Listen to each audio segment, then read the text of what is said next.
గం గణపతే నమః. మాఘ పురాణము 21వ అధ్యాయము శివరాత్రి మహత్యము. Welcome back to Anu devotional voice. నేను మీ అను.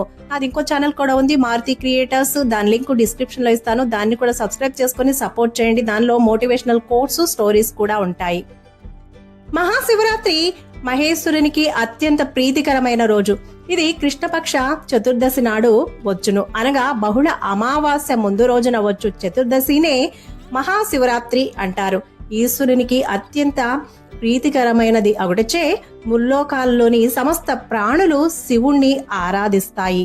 మహాశివరాత్రి నాడు శివుణ్ణి ఆరాధిస్తే సర్వ పాపాలన్నీ కూడా నశించిపోతాయి. అయితే శివరాత్రి ప్రతి మాసంలోనూ వస్తుంది, కానీ మాఘమాసమందు బహుళ అమావాస్యకు ముందు రోజైన చతుర్దశినే మహాశివరాత్రి అంటారు. మహాశివరాత్రి నాడు భక్తులందరూ నదిలో కానీ, కాలువల్లో కానీ, చెరువులో కానీ ఏ నీటి తావందైనా సరే శుచిగా స్నానం చేయాలి. పిమ్మట శివుణ్ణి పూజించాలి. మహాశివరాత్రి నాడు మహేశ్వరుని బిల్వపత్రాలతో పూజించాలి. శివలింగానికి క్షీరాభిషేకము మున్నగు విశేష పూజలు చేయాలి. అష్టోత్తర శతనామావళితో పాటు షోడశోపచార పూజ గావించాలి. ధూపదీప నైవేద్యాలతో పూజించిన పిమ్మట శివ ప్రసాదమును ఆరగించాలి. భక్తి శ్రద్ధలతో ఈ మహాశివరాత్రి పూజ చేసినచో సమస్త పాపములు హరించుకుపోవటే కాక అంత్యమందు మోక్షం సిద్ధించి కైవల్య ప్రాప్తిని పొందగలరు. శివరాత్రి నాడు జాగరణ చేసిన అనంతరము మరునాడు అంటే అమావాస్య నాడు కూడా స్నానం చేసినచో అట్టివారు మోక్ష ప్రదమును పొందగలరు. సర్వ పాపములు కూడా హరించుకుపోవను. శివుని పూజించుటకు మహాశివరాత్రి కంటే మించిన పర్వదినము మరొకటి లేదు. శివునికి అత్యంత ప్రీతికరమైన ఈ రోజు శివాలయంలో శివార్చనలు, బిల్వార్చనలు, రుద్రాభిషేకములు మున్నగు విశేష పూజలు సల్పినచో ఆ పరమేశ్వరునికి ప్రియులై కైలాసవాసమును పొందగలరు. ఈ శివరాత్రి వ్రతము ప్రతి వారు స్త్రీ పురుష భేదము లేకుండా, జాతి మత కుల వివక్షతలు లేకుండా సర్వులు కూడా అందరూ కూడా ఆచరించవచ్చు. మహాశివరాత్రి నాడు జాగరణ చేసి శివుని సంకీర్తనలు, భజనలు, శివపురాణ శ్రవణము చేసినచో కలుగు పుణ్యము అంతా ఇంత అని చెప్పుటకు వీలు లేదు. విశేష పుణ్యఫల ప్రాప్తి సిద్ధించును. దీనికి నిదర్శనమే బోయవాని చరిత్ర. పూర్వము శబరీ నది తీరమందు పులీనుడు అనే బోయవాడు తన భార్య బిడ్డలతో నివసించేవాడు. అతడు నిత్యము అడవికి పోయి పశుపక్షాదులను, మృగములను వేటాడి చంపి వాటి మాంసంతో తన భార్య బిడ్డలను పోషించుకుంటూ ఉండేవాడు. అతనికి నిత్యము జీవితం ఒక గడ్డు సమస్యగా ఉండేది. దినదిన గండం 100 ఆయుష్ అన్నట్లు అడవిలో వేటాడిన ఆహారాన్ని ఇంటికి తీసుకువచ్చి వండించుకొని తినేవాడు. అయితే అమాయకులను దేవుడు ఆదుకుంటాడు అన్నట్లు అతడు వేటలో చాలా నేర్పరి. అతనికి నిత్యం వేట తప్ప మరొక ఆలోచన ఉండేది కాదు. క్రూర మృగాలను సైతం కడు నేర్పుతో వేటాడి చంపి వాటి మాంసంతో జీవనం గడుపుతూ ఉండేవాడు. అతడు కనిపిస్తే చాలు క్రూర మృగాలు, సాధు జంతువులు అన్నీ కూడా పారిపోయావి. అందుకే అడవిలో స్వేచ్ఛగా తన విల్లంబులతో సంచరించేవాడు. నాడు ఆ బోయవాడు యథాప్రకారం అడవికి వేటకై వెళ్ళగా ఒక్క జంతువు కూడా అతని కంటబడలేదు. సాయంత్రం కావస్తున్నది. రిక్త హస్తాలతో ఇంటికి వెళ్తే భార్యా బిడ్డలెక్కడ పస్తులుండవలసి వస్తుందోనని ఎలాగైనా ఏదో ఒక జంతువుని వేటాడి ఇంటికి తీసుకెళ్లాలని నిర్ణయించుకుని వేటను తీవ్రతరం చేశాడు. అయినా అతని కృషికి ఫలితం లేదు. ఆకలి దప్పులు అధికమవసాగాయి.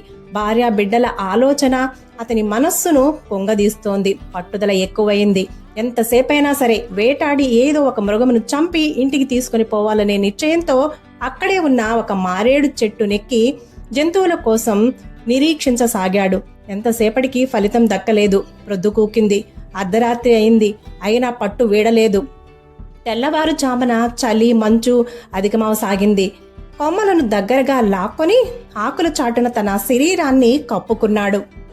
అలా కప్పుకొనుచుండగా ఆ చెట్టు ఆకులు రాలి చెట్టు కిందనున్న శివలింగంపై పడసాగాయి. ఆనాడు మహాశివరాత్రి.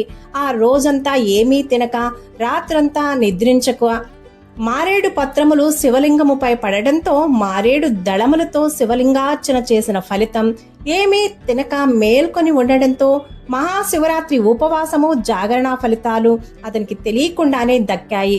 మహాశివరాత్రి ఫలితము బోయవానికి పూర్తిగా దక్కింది. బిల్వపత్రములు పూజ శివునికి శ్రేష్టమైనది.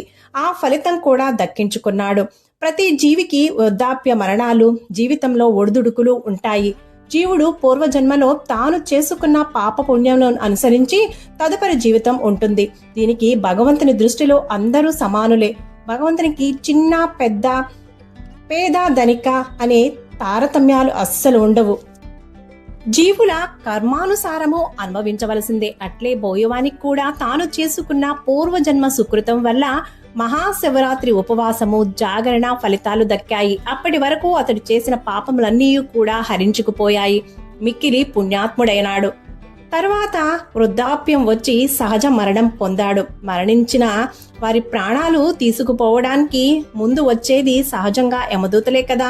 యథాప్రకారం బోయవాని ప్రాణాలు కొనిపోవడానికి యమదూతలు వచ్చి అతని ప్రాణాలు తీసుకుని పోవుచుండగా కైలాసము నుండి శివదూతలు వచ్చి యమదూతల నుండి బోయవాని ప్రాణాలను లాక్కొని తీసుకుని పోయారు. యమదూతలు ఈ విషయాన్ని యమధర్మరాజుకు చెప్పారు. యముడు తనలో తను తర్కించుకొని శివునితో మాట్లాడదామని శివ దర్శనార్థమై కైలాసమునకు పోయాడు. శివునికి నమస్కరించాడు. భూగణ సేవితుడకు పరమేశ్వరుడు యముని చూసి దీర్ఘాయుష్మాన్ భవ అంటూ దీవించి, ఏం యమధర్మరాజా, కుశలమేనా? నీ రాకలోని ఆంతర్యం ఏమిటి అని ప్రశ్నించాడు. పరమేశ్వర, ఏమని చెప్పను స్వామి, మేమొక జీవి పుట్టు పూర్వోత్తరములు పాప పుణ్యములను పరిశీలించి అతడు పుణ్యాత్ముడా పాపాత్ముడా అని నిర్ధారణ చేసుకున్న తర్వాతనే పాపుల ప్రాణములను తీసుకుని పోయి శిక్షిస్తాము. అట్లే ఇంతకు ముందు మీ దీతులక బోయవాని ప్రాణములు మా భటుల నుండి లాక్కొని తీసుకుని వచ్చారు. విష్ణు శివదూతులను మా యమభటులేం చేయగలరు? మీ వద్దకు తెచ్చిన ఆ బోయవాడు మహాపాపి. నిత్యము జీవహింసతోనే కాలం వెళ్లబుచ్చేవాడు. ఆ దాక్షిణ్యాలు లేని క్రూరుడు. ఏనాడు దైవ చింతన చేసి ఎరుగడు. భక్తితో భగవంతుని ఆరాధించుట తెలియదు. అలాంటి పాపాత్ముడు ఒకనాడు మహాశివరాత్రి పర్వదినము నాడు యాదృచ్ఛికంగా తిండి తినక రాత్రంతా మేల్కొని ఉన్నాడు. ఇదంతా అతడు తన స్వార్థ చింతనతో చేసినదే గాని భగవంతునిపై భక్తి ఉండి కాదు. వేటాడుటకు జంతువులు దొరకక తిండి తినలేదు. చిత్తశుద్ధితో మారేడు దళాలతో శివలింగాన్ని పూజించలేదు. కాని అతడు కూర్చున్న చెట్టు యాదృచ్ఛికము. ఆ చెట్టు క్రిందనే ఉన్న శివలింగంపై మారేడు దళములు పడడం యాదృచ్ఛికము. చిత్తశుద్ధితో శివుని పూజించలేదు. అదంతా యాదృచ్ఛికమే. అట్టి కఠినాత్ముడు, క్రూరుడు, మహాపాపి అయిన బోయవాడు కైలాస ప్రాప్తిని ఎట్లా పొందాడు? అంత మాత్రానికి అతనికి పుణ్యఫలం ఎట్లా అబ్బింది? ఈ ధర్మ సందేహము తీర్చుకొనుటకే మీ వద్దకు వచ్చాను అన్నాడు. అప్పుడు చిద్విలాసమూర్తిగు సాంబశివుడు చిరునవ్వు నవ్వి, ఓ యమధర్మరాజా, ఇదొక ధర్మ సూక్ష్మము. అగ్నిని తెలిసి ముట్టుకున్నా తెలియక ముట్టుకున్నా బాధించక మానదు కదా. అట్లే పాప పుణ్యములు తెలిసి చేసినా తెలియక చేసినా అంటక మానవు. కావున నాకత్యంత ప్రీతికరమైన శివరాత్రి నాడు ఆ బోయవాని కారణం వల్లే కదా బిల్వ పత్రాలతో అర్చన జరిగింది. బోయవాని చిత్తము ఎలా ఉన్నా ఉపవాసము, జాగరణ చేయడం జరిగినది. మహాశివరాత్రి నాడు ఎవరెట్లు శివలింగార్చన చేసినా పుణ్యం దక్కాలనే నియమం వలన ఆ బోయవాడు కూడా సర్వ పాపాల నుండి విముక్తుడై కైలాస ప్రాప్తికి అర్హుడయ్యాడు. కావున బోయవాని మహాశివరాత్రి వ్రత ఫలితం దక్కింది. అందుకే అతడు శివ సాయుధ్యాన్ని పొందగలుగుతున్నాడు అని వివరించాడు పరమేశ్వరుడు. శివుడి మాటలు విన్న తర్వాత యముడు ధర్మ సూక్ష్మతను గ్రహించాడు. బోయవాడు శివ సాయుధ్యము పొందుట న్యాయమని భావించి పరమేశ్వరుని వద్ద సెలవు తీసుకుని తన నిజ నివాసానికి తిరిగి ప్రయాణమయ్యాడు. ఇది మాఘపురాణము 21వ అధ్యాయము సమాప్తము. సర్వేజన సుఖినో భవంతు. శుభం. Thank you for watching. Please like, share, comment on my video. Please subscribe my channel.